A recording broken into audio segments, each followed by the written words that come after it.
What is going on, guys? It's King Touch Pro, and in today's tutorial I'll be showing you guys how to save your work or images in Photoshop.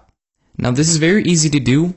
This works of course both on Windows and Mac. First go over to File and go to Save As.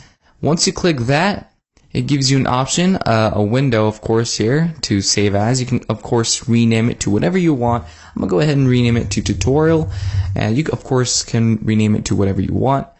Choose a destination to where you want the image to be saved to, and under format this will allow you to save your image into specific formats, such as a Photoshop, which is a .psd, or you could go over to .tiff, which is a more recommended way of opening Photoshop files, which a TIFF is pretty much a TIFF extension or image is it works better. You don't have to use Photoshop, because if you select Photoshop, as a .psd, you have to have Photoshop installed to see it.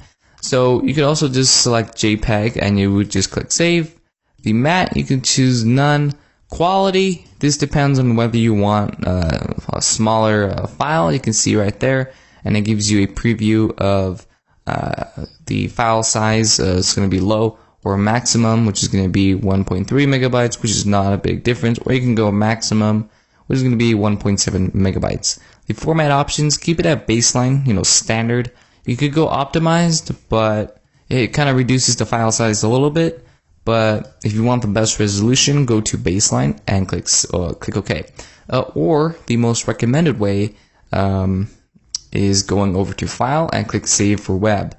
This is a better way of saving images in Photoshop, because if you're uploading it to the web, of course. So I'm gonna go ahead and minimize this a little bit so you guys can see what I'm working with.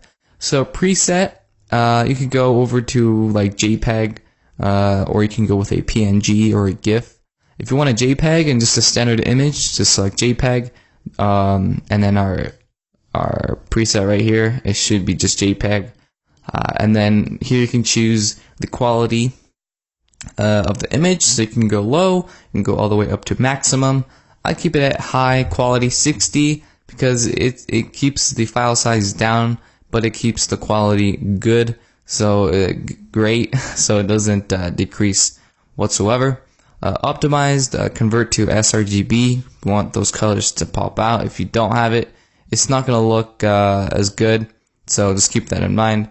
And the image size, you don't have to save the image of our canvas size, so you can just actually reduce it to 1920 by 1080.